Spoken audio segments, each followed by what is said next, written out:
Hola, bienvenidos nuevamente a Protofast. En esta ocasión estaremos hablando referente a la protección contra el sobrevoltaje.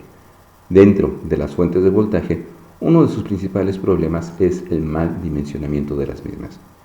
Y no nos estaremos limitando solamente hacia la cantidad de voltaje y corriente que éstas deben de proporcionar al resto del sistema. También debemos de hablar referente a las medidas de control y de precaución que éstas deben de tener para poder sobreponerse a distintos factores que las pueden afectar e incluso dañar irremediablemente.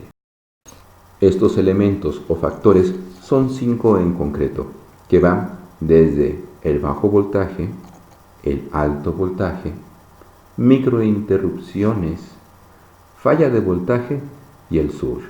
Cualquiera de esos fenómenos pueden dañar irremediablemente a nuestro sistema electrónico.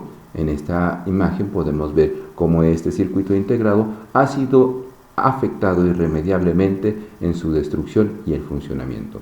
Dentro de los más destructivos tenemos entonces el sobrevoltaje, las microinterrupciones y el surge, con los cuales debemos de tener especial cuidado dentro del diseño de nuestra fuente para que de esta manera no permita el paso de estos fenómenos tan destructivos al resto del sistema electrónico. El problema de estos fenómenos no es tan solo que destruya uno o varios dispositivos electrónicos de nuestro sistema, sino que también genera daños latentes dentro de cualquiera de esos dispositivos, con lo cual al principio posiblemente no se vea un fallo eminente, pero poco a poco empezará a dañarse todo el sistema y en consecuencia ya no funcionará después. De aquí la importancia con la cual se debe de prever y a su vez dimensionar correctamente cada una de las fuentes de energía que vamos a estar utilizando dentro de nuestros circuitos. Siendo entonces, pasemos a hablar brevemente de los 3 principales fenómenos que afectan a nuestras fuentes y a nuestros sistemas, los cuales son el surge, el sobrevoltaje y por último las microinterrupciones. El surge, como vemos en esta gráfica, es una serie de impulsos de muy alto voltaje, los cuales pueden llegar a miles de voltios, pero en un periodo de tiempo muy pequeño, el cual va desde los microsegundos hasta decenas de milisegundos. El daño que estos pueden generar es eminente. Cuando hablamos de miles de voltios, entonces es que el daño va a ser instantáneo y completamente destructivo. Para el caso de nuestro sobrevoltaje, se considera un sobrevoltaje cuando tenemos un voltaje que excede más del 10% del voltaje nominal de alimentación.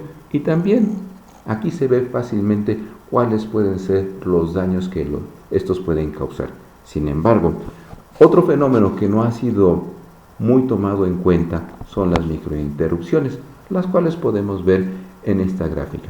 Si hablamos que la microinterrupción son fallas de voltaje total por un periodo de tiempo muy pequeño, nosotros podríamos imaginarnos que no debería de tener mayor trascendencia.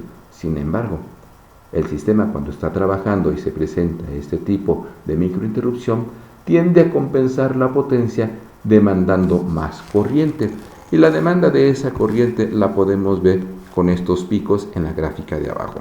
En consecuencia, tiende a estresar tanto a la fuente como al resto de los componentes que se encuentran alrededor.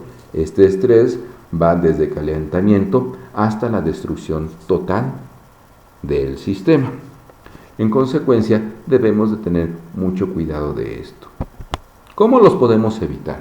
Pues bueno, aquí tenemos un diagrama de esta fuente, una fuente que se ve bastante protegida. Sin embargo, para microinterrupciones, vemos aquí en la entrada que solamente tiene un capacitor después del puente de diodos, una configuración muy clásica. Pero ¿cómo protegerlo ante el surge o el sobrevoltaje? Pues deberíamos de tener en esta posición, como se mencionó, un MOB. La ventaja del MOB es de que va a estar activándose cuando recibe una alta cantidad de energía. Cuando recibe esa cantidad de energía, se va a cerrar y va a permitir que la energía sea drenada a tierra sin afectar al resto del sistema. Cuando hablamos de sobrevoltaje, pues estamos hablando de la parte lógica de control y regulación de nuestro voltaje, la cual debe ser muy buena. Aquí como sugerencia es que toda fuente de voltaje deba ser diseñada previendo un 30% más del voltaje máximo y de la corriente máxima que va a estar alimentando hacia el resto del sistema. Y por último, para las microinterrupciones, lo que se sugiere es de que se incremente un capacitor al final de esta fuente, ya que de esa manera se podrá compensar la demanda de corriente excesiva que generen el resto de los sistemas. Pues bueno, muchachos, estas serían las recomendaciones que les hacemos para evitar estos sobrevoltajes y en consecuencia que su sistema sea dañado irremediablemente. Espero que este tema les haya resultado de interés y cualquier duda o pregunta que quieran hacer, no duden en comunicarse con nosotros o seguirnos a través de la página de Facebook Protofast, o también pueden mandar sus correos al correo electrónico protofast@hotmail. Mil gracias por su atención, que tengan un buen día.